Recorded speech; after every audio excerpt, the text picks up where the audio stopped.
అక్కడ పనిచేయాలన్న వాళ్ళు. కొంతమంది రావన్నా సార్ అని అడిగిన వాళ్ళు ఉన్నారు. కొంతమంది నేను అడిగిన సందర్భాలు కూడా ఉన్నాయి.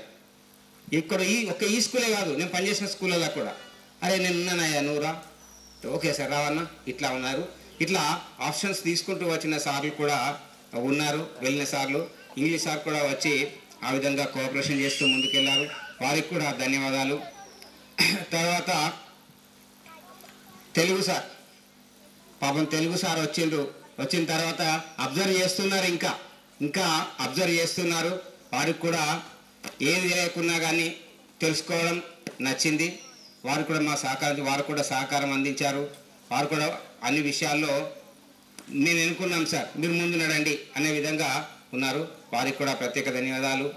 ఇక హిందీ సార్ రాంపూర్ నుంచి వచ్చారు. వచ్చిందంటేనే గ్రేట్. ఇక్కడ సంఖ్య ఉందని తెలుసు, అక్కడ సంఖ్య లేదు. స్కూల్లో ట్రాన్స్ఫర్లో ఇక్కడ సంఖ్య ఉందని తెలుసు, అయినా వస్తామన్నారు. తర్వాత ఎవరెవరు ఉన్నారో సార్కి అంతా తెలిసి ఇక్కడ ఎవరెవరు ఉన్నారో ఏం కథ అని పనిచేయడానికి రెడీ అనే విధంగా వచ్చారు. వచ్చిన తర్వాత కూడా తెలుసుకునే విషయాలు తెలుసుకుంటూ ముందుకెళ్తున్నారు. వారి కోఆపరేషన్ కూడా నచ్చింది. ఈరోజు కార్యక్రమంలో ఏ విషయాల్లో ఏంటిదంటే సార్ నేను తీసుకుంటాను బాధ్యత, సార్ నేను చూసుకుంటాను, సార్ నేను బాధ్యత తీసుకుంటానని ముందుకు వచ్చారు. వారికి ప్రత్యేక ధన్యవాదాలు. ఇక మేడమ్స్ సార్ కల్చరల్ పిల్లల స్పీచ్లు అన్నీ మేమే చూసుకుంటాం సార్. అంతకుముందు ఎప్పుడు సార్ ఇది చూడండి సార్, ఇది అన్నీ చేసి మీరు ఒకసారి చూడండి సార్, ఇది మీరు ఒకసారి చూడండి అనేవాళ్ళు. ఇప్పుడు సార్ మేము చూసుకుంటాం అని అన్నీ బాధ్యతలు తీసుకున్నారు మేడమ్స్. వారికి ఈ సందర్భంగా ప్రత్యేక ధన్యవాదాలు తెలుపుతూ, ఇక అనితా మేడం చెప్పారు ఇంతకుముందే వచ్చినప్పుడు కూడా, సరే ఏ విధంగానో ఆ విధంగా కొంత మేడంకు నచ్చి కొంత సత తీసుకునే విధంగా, సార్ ఇది చెప్పాలా సార్, మీరు నాకు ఇట్లా ఇది ఇప్పియండి సార్, నా టైం టేబుల్ కొంచెం ఇటు మార్చుండి సార్, నాకు ఇది కావాలా సార్, ఇది నెట్లో సార్ నాకు ఇది కావాలా సార్. ఓకే మేడం, ఓకే మీకు ఎందుకు, ఓకే గంత టెన్షన్ పడకండి, అది అయిపోతుంది అనుకుంటూ చేయించుకుంటుందా. అది కూడా నాకు నచ్చేసింది. ఏం నచ్చుతుంది, పనిలో అడగడం అనేది నచ్చింది. ఆ విధంగా మేడం గారిని చెప్పారు ఇంతకుముందు. నేను ఉద్యోగంలో చేరినప్పుడు మేడం ఇంకా పుట్టలేదు, ఏదో రాస్తున్న సందర్భంలో చూశాను date of birth, madam date of birth చూసాను. నా ఉద్యోగంలో చేరిన తేదీ చూస్తే మేడం అప్పటికి ఇంకా పుట్టలేదు. తర్వాత నేను చెప్పాను సందర్భాన్ని బట్టి, మా పిల్లల కంటే కొద్దిగా పెద్ద మీరు మేడం, ఓకే నో ప్రాబ్లం విధంగా. ఇట్లా ఈ తక్కువ సమయంలో పోయిన స్టాఫ్ అందరూ కూడా అంతవరకు వేరే ప్రధానోపాధ్యాయుల దగ్గర, వేరే సీనియర్ టీచర్స్ దగ్గర పనిచేసినప్పటికీ కొద్ది రోజుల్లో అందరూ సెట్ అయిపోయి, రైట్ మీరు ముందు నడవండి సార్ మేమున్నాం అనే విధంగా, లేకుంటే మీరు నడుస్తున్నారు కదా సార్ మీ వెంట మేము ఉన్నాం, రైట్ ఏది చెప్తే అది పాఠశాల కోసం అది సందర్భంగా ఒక్కటే చెప్తాను. రికార్డ్ గత 10 సంవత్సరాల నుంచి జగిత్యాల మండలంలో కానీ చుట్టుపక్కల మండలంలో కానీ 10 సంవత్సరాల కింద ఉన్న స్ట్రెంత్ ఒక్క స్కూల్లో కూడా లేదు, ఒక్క అంతర్గాంలో తప్ప.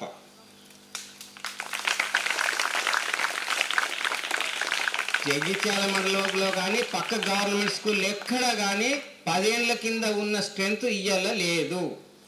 అంతర్గాంలో గతంలో 145 ఉండే, ఇప్పుడు కూడా మనం 145 స్ట్రెంత్ను కాపాడుకున్నాం, తెచ్చుకున్నాం ఒక్కలను పోకుండా కూడా. కారణం మన పాఠశాల టీం అందరూ కూడా కలిసికట్టుగా పనిచేయడం వల్లనే ఆ స్ట్రెంత్ ఉంది. బడి కాపాడుకున్నాం, మనం బడిని కాపాడుకున్నాం. ఇప్పుడు మీరు వాడిన పాటలన్నీ కూడా బహుశా మీరు చూసుంటారు యూట్యూబ్లో, అవన్నిటిని మీ ఫోటోలతో సహా మనం అవన్నీ రీల్స్ చేసినాం, ఫోటోలతో సహా పాటు యూట్యూబ్లో పెట్టినాం.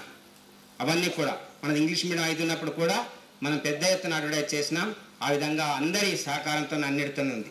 ఇంకొక విషయం కూడా చెప్పారు, ఇక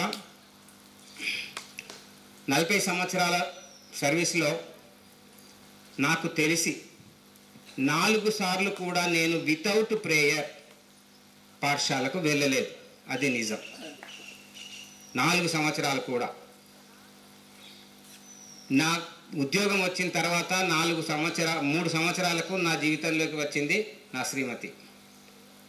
అంతకుముందు మా అమ్మ సహకారం, ఆ తర్వాత ఈమె వచ్చిన తర్వాత ఈమె షేర్ చేసుకొని ఇప్పటి వరకు టైం టు టైం నేను ఒకసారి లేటుగా లేచినప్పటికీ లేచే టైంకు అన్నీ రెడీ. ఆ విధంగా సహకరించినటువంటి మా శ్రీమతికి, తర్వాత మా అబ్బాయి చెప్పారు, ఎందుకంటే పెద్దలు పిల్లలకు తెలియజేయాలని చాలా విషయాలు చెప్తూ ఉంటాను.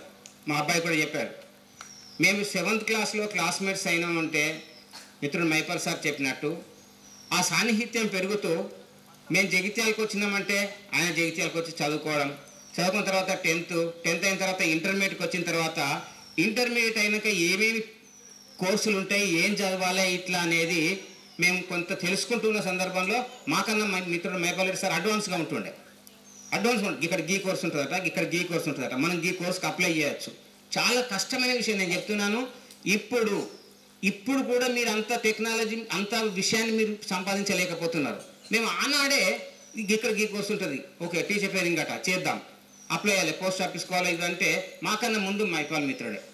లేకుంటే మేము చేసేవాళ్ళము లేదో అని నాకు అప్పుడప్పుడు అనిపిస్తుంది.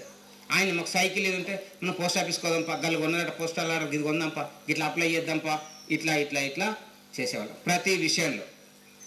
అలాంటి మిత్రుడు దొరకడం పూర్వజన్మ సుకృతమే, అది మామూలు విషయం కాదు.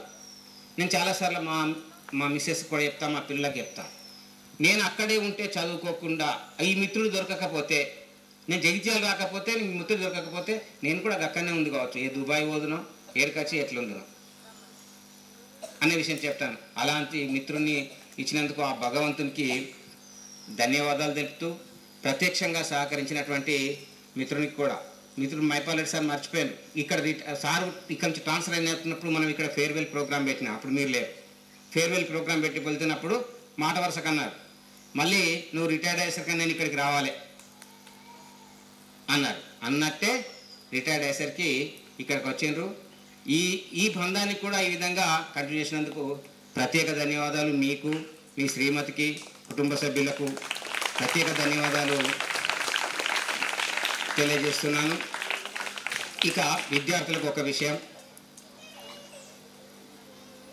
నేను ఎంత మీ మీద ఒత్తిడి చేస్తే, మీకు తెలుసు సారు స్ట్రిక్ట్ ఇట్లా అని మీరు అనుకున్నారు, కొంతమంది ఇబ్బంది పడతారు లోపల. కానీ ఒకటే ఉదాహరణ చెప్పిన చాలాసార్లు, బాస్కెట్లో వాడాలి లేదా బాల్ కరెక్ట్ గోల్ రీచ్ కావాలి అంటే దాన్ని గట్టిగా పుష్ చేయాల్సిందే, లేకుంటే ఆడలేమని. అందుకోసమే మిమ్మల్ని కొంచెం ఏమైనా ఒత్తిడి చేసినాం కావచ్చు, కానీ వ్యక్తిగతంగా ఎలాంటి కక్ష మీ మీద ఉండదు, అది మీకు తెలుసు. ఇప్పటికి కూడా దాన్ని అదేవిధంగా ఎవరైనా తెలిసి తెలియక అట్లా ఉంటే దాన్ని వదిలిపెట్టుకోవాలి, మీ అభివృద్ధి కోసమే అనేది. ఇంకొకటి చెప్పారు, వాట్సాప్ గ్రూప్లో టెక్నాలజీ. మీరు చూడండి, నా వాట్సాప్ గ్రూప్ క్యాప్షన్ ఎప్పుడో 4-5 ఏళ్ళ కింద నేను అక్కడ పెట్టుకున్నాను. కొంతమంది గమనించిన వాళ్ళు చెప్పారు, పాఠశాల ఒక దేవాలయం, విద్యార్థులే దేవుళ్ళు అని పెట్టారు. ఎవరు పెట్టరు ఇది. పాఠశాల దేవాలయం, విద్యార్థులే దేవుళ్ళు అన్నాను నేను. నా క్యాప్షన్ అదే ఉంటుంది చూడండి. అంటే నిరంతరం ఆలోచించడం, సార్ ఇట్లెందుకు, ఇది ఏంటిది మీరు అని మీరు చెప్తున్నారంటే నాకు ఒకటే అనిపిస్తుంది. మనం చిన్న స్థాయి నుంచి వచ్చినాము, చిన్న స్థాయి నుంచి వచ్చి మామూలు కుటుంబం నుంచి మనం వచ్చినాము. మనకు ఈ బోధన చేసి వీళ్ళని ఒక మంచి మార్గంలో నడిచే అవకాశం భగవంతుడు ఇచ్చాడు. ఈ సమయాన్ని వృధా చేయొద్దు, వీళ్ళని మంచి మార్గంలోకి తెస్తే కుటుంబాలు వీళ్ళే బాగుపడతాయనే ఆలోచన. అలాంటి ఉద్దేశంతోనే సాధారణ హెలికాప్టర్ అదేమన్నా విమానం వచ్చి ల్యాండ్ అవుతుంది ఇక్కడ అక్కడ చూస్తున్నారు. అయితే అలాంటి ఉద్దేశమే, మన సామాన్య కుటుంబాలన్నీ బాగుపడాలి, ఆ అవకాశం భగవంతుడు మనకి ఇచ్చిండు, ఈ సమయం వృధా చేయకూడదనే ఉద్దేశంతోనే మిమ్మల్ని ఇన్సిస్ట్ చేయడం జరిగింది. అంతే తప్పితే ఎవరి మీద కోపతాపాలు కాదని గమనించాలి. ఇంకా చివరికి చెప్పేది మనం మర్చిపోతానేమో, 1-2 పాయింట్లు రాసుకున్నాను అంతే. తర్వాత చివరిగా ఒక కోరిక ఉండే, ఇప్పుడు ఒక అమ్మాయి చెప్పింది తీర్చుతాం మేము సార్ అని. నాకు ఇక్కడికి వచ్చినాక ఒక కోరిక ఉండే, ఎందుకంటే మా మిత్రుడు ఒక మిత్రుడు అన్నాడు, రాంపూర్ ఒడ్డెర కాలనీలో పనిచేసిన మా మిత్రుడు అశోక్రావు సార్ అన్నాడు, ఒడ్డెర కాలనీ పనిచేసే అవకాశం వచ్చింది, ఇక్కడ నుంచి కొంతమంది ఉత్తములను తయారు చేయాలని. నాకన్నా ముందు ఆయన వెళ్ళిండు ఒడ్డెర కాలనీ అప్పుడు సార్. ఆ మాట నేను స్కూల్కి వెళ్ళినప్పుడు అన్నాడు, బాగా అనిపించింది. నేను ఇక్కడికి వచ్చిన తర్వాత మెజారిటీ సంఖ్య ఒడ్డెర కాలనీ పిల్లలు ఉన్నారు. నేను రాత్రిలో వచ్చి 2 సార్లు మీటింగ్ పెట్టినాను గ్రామంలో, ఒడ్డెర కాలనీలో, అప్పుడు గ్రామ పంచాయతీ కానప్పుడు కూడా. అప్పుడే చెప్పిన మా విజన్, ఒడ్డెర కాలనీ నుంచి ఒక 15 సంవత్సరాల తర్వాత చూస్తే ఏదన్నా అకేషన్ పండగ వచ్చినప్పుడు ఒక 20-30 కార్లు రావాలి సిటీల నుంచి, అక్కడక్కడ నుంచి వచ్చి పండుగ వచ్చినప్పుడు మీరు అందరు కలవాలి. అది మేము ఉంటే మేము చూడాలి, లేదా మా విజన్ మీరు పూర్తి చేయాలి. అంటే మీరు ఆ స్థాయికి చదువులో ఎదిగి వివిధ ప్రాంతాల్లో పెద్ద ఉద్యోగాలు చేయాలనే కోరిక. ఆ ప్రయత్నం చేస్తూనే వచ్చినాం. అనుకున్నంత రిజల్ట్ ఇంకా రాలే, ఇప్పటికైతే రాలే. అమ్మాయిలు కొంతమంది చాలా ఇంటెలిజెన్స్ ఉండి, కొంతమంది అబ్బాయిలు ఉండిరి, కానీ 10th అట్లా 9thకే పెళ్ళిళ్ళు చేసేసారు వాళ్ళకు. ఇప్పుడు నాకు కనబడుతున్నారు కొంతమంది, మీకు చదువు, మీకు టాలెంట్ ఉందని మేము చెప్తున్నాం. ఇప్పుడు నేను చాలాసార్లు క్లాస్లో కూడా డైరెక్ట్ చెప్పిన,